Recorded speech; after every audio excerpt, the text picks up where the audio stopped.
Fémini l'histoire. Dans la paracha, on a vu l'importance de manger une bonne cacheroute, que ça pouvait donner l'éternité. Je vous renvoie au shiur pour essayer de comprendre. Mais là, l'histoire extraordinaire que je vais vous raconter, une histoire qui a eu lieu dans le ghetto de Varsovie.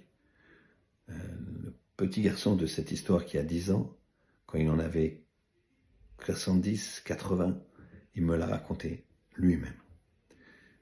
Voilà que il était avec sa sœur dans le ghetto de Varsovie, et par hasard, un fait incroyable, ils ont vu un poulet qu'ils ont réussi à attraper, et ils ont été chez le shochet, qui a fait la shrita du poulet, et ils l'ont amené immédiatement à leur mère pour qu'elle puisse le cachériser et enfin manger quelque chose d'autre que du pain rassis.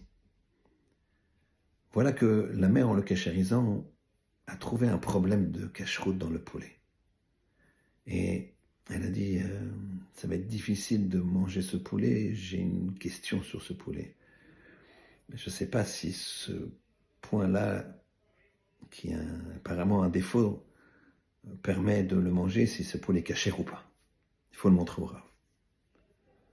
Voilà que la jeune fille et son frère vont de maison en maison, discrètement, chercher le Rav, qui se trouve dans sa maison, qui est dans les décombres.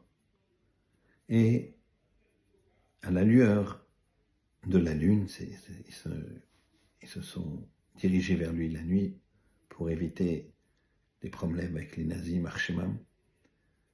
Le Rav était en train d'étudier. Il les voit arriver, tout maigre, tout pâle. Et il leur dit comme ça, qu'est-ce que je peux faire pour vous? Et la jeune fille arrive, lui montre le poulet, voilà, on a une sheila de cacheroute. Question de cacheroute sur ce poulet. Le Rav a regardé. Il a soupiré. Il a regardé les enfants, blêmes, maigres. Il a ressoupiré et puis il a dit, cachère. C'est cachère.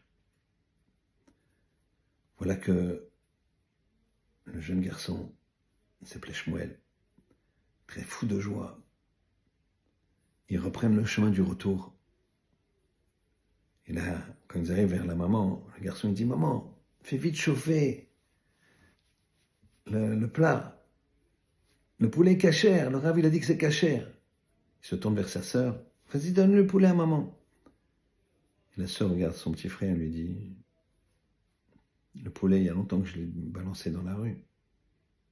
T'as pas vu que le Rav, il nous a regardé avec pitié, que ce poulet, il n'était pas cachère. Et que il a eu pitié de nous. Alors il a dit qu'il est cachère. Il faut savoir que et la mère, et le garçon, et sa sœur ont été sauvés. Le petit garçon a fondé une famille après la guerre, avec de très nombreux enfants, tous dans la Torah et la Gdusha, ainsi que sa sœur. Manger cachère, ça donne un goût et une réalité d'éternité. Shabbat Shalom.